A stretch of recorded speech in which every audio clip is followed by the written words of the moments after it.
Boche Gold and Diamonds. Buy now, pay later. Shoranur metal ഇൻഡസ്ട്രീസിനെ നശിപ്പിച്ചത് ഭരണസമിതിയാണെന്ന് ബി.ജെ.പി. അമിതമായ രാഷ്ട്രീയവും CPM വൽക്കരണവുമാണ് നടക്കുന്നതെന്നും അതുകൊണ്ട് തന്നെ സ്ഥാപനം അടച്ചുപൂട്ടലിന്റെ വാക്കിലാണെന്നും യുവമോർച്ച സംസ്ഥാന വൈസ് പ്രസിഡന്റ് EP നന്ദകുമാർ പറഞ്ഞു. രാഷ്ട്രീയ കാഴ്ചപ്പാടുകളുമായി മുന്നോട്ടു പോകുന്ന ഭരണസമിതിയെ പിരിച്ചുവിടണമെന്നും നഗരസഭാ കൗൺസിലർ കൂടിയായ EP നന്ദകുമാർ ആവശ്യപ്പെട്ടു. ഇത്രയധികം ശോചനീയമായ അവസ്ഥയിലേക്ക് എത്തിച്ചതിൻ്റെ മുഖ്യ കാരണം അതിൻ്റെ ഭരണം കൈയാളിയ ആളുകളാണ്. നിലവിലെ അഡ്മിനിസ്ട്രേഷൻ അവരുടെ വീഴ്ചയാണ് ഈ തരത്തിലെത്തിയത്. ഒരു കാലത്ത് 150-200 തൊഴിലാളികൾ പ്രവർത്തിച്ചിരുന്ന ആ സ്ഥാപനം ഇന്ന് 25-ൽ താഴെയുള്ള തൊഴിലാളികളാണ്.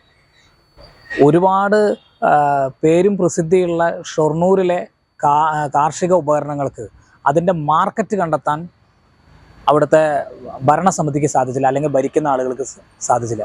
ഇപ്പോൾ ഏതെങ്കിലും സ്ഥാപനത്തിൽ റിട്ടയർഡായ ആളുകളെ റിട്ടയർഡ് ലൈഫ് അത് ആനന്ദകരമാക്കാനാണ് അവരെ ഈ മെറ്റലിൻ്റെ ചുമതല ഏൽപ്പിക്കുകയാണ് ചെയ്യുന്നത്.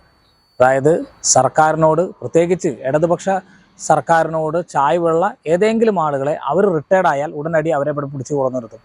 നിലവിൽ ഒരുപാട് വലിയ രീതിയിൽ വലിയ മുന്നേറ്റം നടത്തേണ്ട ആ സ്ഥാപനത്തെ ഒന്നും അല്ലാത്ത രീതിയിൽ അതിനെ പൂട്ടിക്കെട്ടുന്ന രീതിയിലേക്കാണ് പോകുന്നത്. അതിൻ്റെ മുഖ്യ കാരണം കേരളം ഭരിച്ച 2 സർക്കാരുകളാണ്. ഇപ്പോൾ പിണറായി സർക്കാരാണ് ഇതിൻ്റെ മുഖ്യ കാരണം. അവിടെ അമിതമായ രാഷ്ട്രീയമാണ് നിലവിൽ ആ സ്ഥാപനത്തെ ഇന്നത്തെ അവസ്ഥയിലേക്ക് മാറ്റിയത്. സ്ഥാപനവുമായി ബന്ധപ്പെട്ട ഏത് പരിപാടി എടുത്താലും അതിലെല്ലാം കൃത്യമായി CPM ഇടതുപക്ഷം വൽക്കരിക്കുകയാണ്. CPM വൽക്കരണമാണ് അവിടെ നടന്നുകൊണ്ടിരിക്കുന്നത്. അത് വലിയ രീതിയിലുള്ള പ്രതിഷേധാർഹമായ കാര്യമാണ്. ഒരു സ്ഥാപനത്തെ ഉയർത്തിക്കൊണ്ടുവരുന്ന സമയത്ത് അതിലെല്ലാം രാഷ്ട്രീയം കലർത്തുന്ന രീതിയിലാണ്. ഇപ്പോൾ ഏറ്റവും അവസാനം വന്ന വാർത്ത അവർ പരശുരാമൻ്റെ ഇതിലുള്ള ആക്സ് അത് നഷ്ടം വരുത്തിയത്, ബാക്കിയെല്ലാം ലാഭം വരുത്തിയ പോലെയാണ് ആ ആക്സിന് നഷ്ടം വരുത്തി എന്ന് പറയുന്നത്.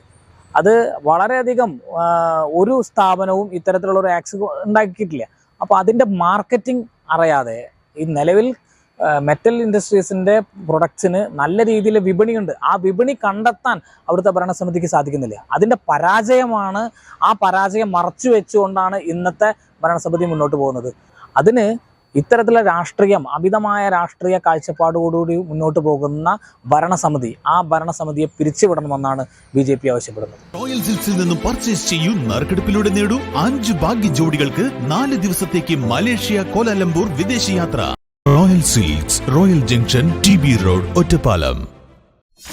.view ന്യൂസ്, കാഴ്ചകളാണ് ലോകം, കണ്ടു തുടങ്ങുക.